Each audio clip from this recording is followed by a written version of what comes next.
Oh guys, this chronograph is not a Rolex Daytona. It's not even a fake one. I know it is hard to tell a lot of the times, but if you look closely, and I mean really closely, this is actually a Lorier. A Lorier Gemini to be precise.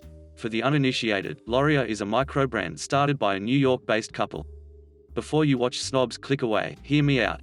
Being a micro-brand means, at least in theory, small batches, thoughtful designs and, perhaps most importantly, this watch has a soul. In fact, all their watches do. They all draw on a common design language, one that is inspired by the founder's love for vintage watches. And it really shows. The Gemini is actually Lorier's fifth watch, but every model preceding the Gemini is just as unique as the one before it. Whether it's the Falcon or Neptune or even the Neptune Series 2, they are all unmistakably Lorier. Just look at this Hydra next to the Gemini. Different, but it is obvious they are siblings. So the question is it actually any good? Before we get to the good stuff, let's appreciate the complexity of a mechanical chronograph.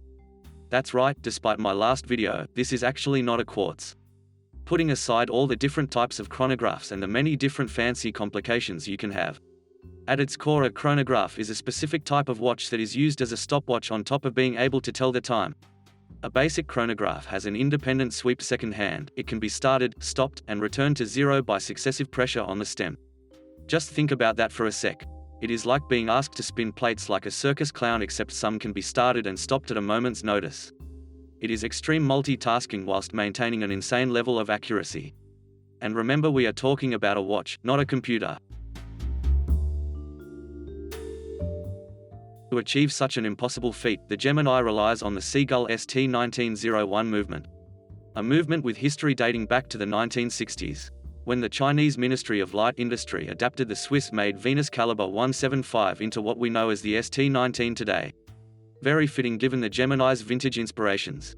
It features a column wheel rather than the cam levers found in many watches in the same price range. It is also a manual wind movement. Again, paying homage to watches of yesteryear. The outside is as thoughtful as the choice of movement. It features a domed acrylic lens. Whilst not as durable as glass, it refracts light in a way sapphire glass never could. It won't shatter into a million pieces when you drop it either, and scratches can be buffed away with ease. Sitting underneath the lens is a surprisingly minimalist dial, at least for a chronograph. Each hour is marked by a baton subtly disguised with a polished finish and does not distract from the two sub-dials which sit on a layer just below the main dial in an opposing color. The bi-directional bezel that surrounds the watch is 24 clicks. Not something you see every day. Unlike most chronographs, it is not a tachymeter either, which means it will actually be useful. Computing speed is best left to the dashboard on my Lamborghini or the speed camera on Highway 1. All of this is packaged up into a 39mm watch. A little bit on the smaller side, but perfect for those of you with smaller wrists. From wearing this watch for a week, I have to say it wears extremely well. This could be because the case is only 10mm tall, so it doesn't get in the way. But the bracelet has a lot to do with it as well. If you've owned any of the other Lorier watches, this won't be new. The bracelet is as special as the watch itself. The classic 20 to 16mm taper and flat links draws inspiration from vintage divers. The individually articulated links provide maximum comfort on the wrist. Lightweight but solid, it feels like a vintage dive watch bracelet but won't loosen over time. Finally, the screw pins securing the links make resizing a breeze. At 750 Aussie dollars, the Lorier Gemini is a bargain. But there is a catch. Actually, there are a couple. The first issue you will run into is actually getting your hands on one. The Gemini was dropped on the 22nd of February at 6 AM here in Australia. By 6:03, there were already people saying they couldn't get one. Lorier said there are more to come, so you will have to sit tight for now.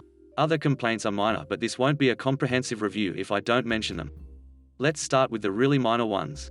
It's a loud movement, but to be honest, this is not much of an issue in my Lamborghini. Remember the analogy about spinning plates earlier?